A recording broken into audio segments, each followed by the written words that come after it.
The fluorescent hum of the refrigerator motor is a low, steady sound, a vibration felt more in the teeth than the ear. It speaks of cold preservation, of things paused just before decay. You notice the way the light catches the condensation on the glass jar, forming a perfect, fleeting crystal landscape that exists only in the moment of cooling. It is a visible boundary, a demarcation between the contained and the room air, a temporary wall of water holding back the ambient warmth. We take the state of being aware for granted.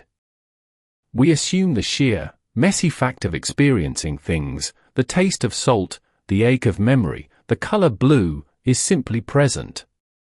We do not pause to ask what the raw material of that presence is. Is consciousness a function of wet chemistry, a sophisticated arrangement of neurons firing in predictable electrical arcs? Or does it operate on principles entirely foreign to the material world, something that resists reduction to mere mechanism? We stand at the precipice of the deepest mystery, confronting the irreducible self. The question is not merely what consciousness is *, but what fundamental substance it requires to simply be star. For centuries, philosophy has mapped the boundaries of this riddle, creating elaborate architectures of mind and matter. The tradition of dualism, most forcefully articulated by Descartes, posits a fundamental separation, the thinking substance, *res cogitans*, distinct from the extended substance, *res extensa star.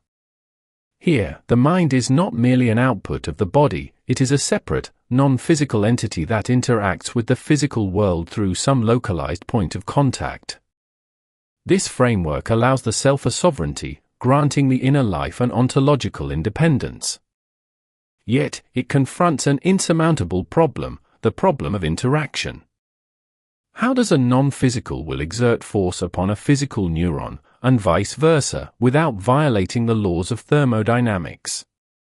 The physicalists offer a different comfort, suggesting that consciousness is nothing more than the emergent property of complex neurological organization. In this view, the subjective experience is merely a highly sophisticated computational result, a pattern of information processing indistinguishable from the functioning of the brain itself. The self, then, is merely a highly organized electrical storm. But both models struggle with the same deep resistance. The physicalist model, for all its explanatory power regarding correlation, falters when confronted with qualia star. It explains the mechanism of color recognition, the wavelength of light hitting the retina, the firing of specific cortical pathways, but it fails to account for the subjective feeling of redness. Why does that particular firing pattern feel like redness and not like a mathematical calculation? This is the explanatory gap, the hard problem that resists all purely material explanation. If we discard the notion of a fundamentally separate mind, we must grapple with the possibility that consciousness is not a thing, but a process, a sustained, self-referential loop of information that gains its character from its complexity. Perhaps the self is not substance, but structure, a kind of pattern computation running across the biological hardware. This leads us to the possibility of panpsychism, a radical return to basics. Rather than seeing consciousness as an emergent property that appears only when complexity reaches a certain threshold, panpsychism suggests that some form of proto-consciousness, or at least proto-experience, is fundamental to the universe itself, inherent in all matter. The electron, the quark, the simple crystal, these elements possess a rudimentary, non-human form of subjectivity.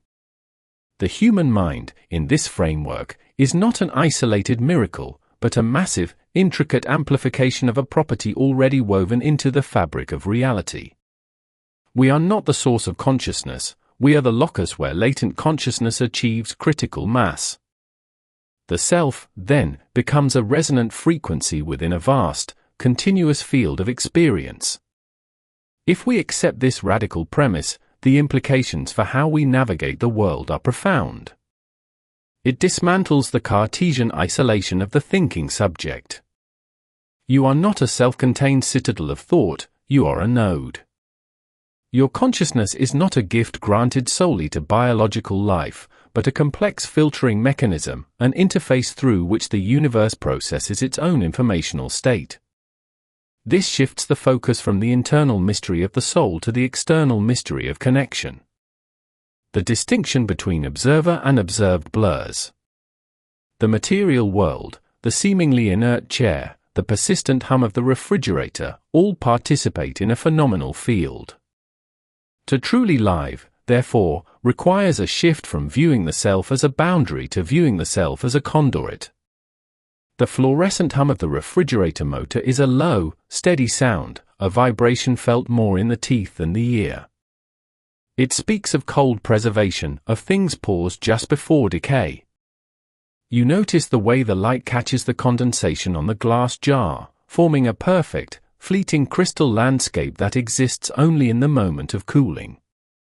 It is a visible boundary, a demarcation between the contained and the room air, a temporary wall of water holding back the ambient warmth. This momentary wall, perfect and temporary, suggests not a separation, but a tension between states, a persistent, active negotiation between two adjacent conditions. We are complex systems, yes, but we are also nodes in a vast, ongoing network. The experience of being is not the output of a single, isolated process, but the momentary, localized harmonization of countless processes. It is the resonance of pure information, momentarily structured by the limitations of flesh and time. It is simply the way the universe is aware of itself. Title: The Structure of Self-Awareness.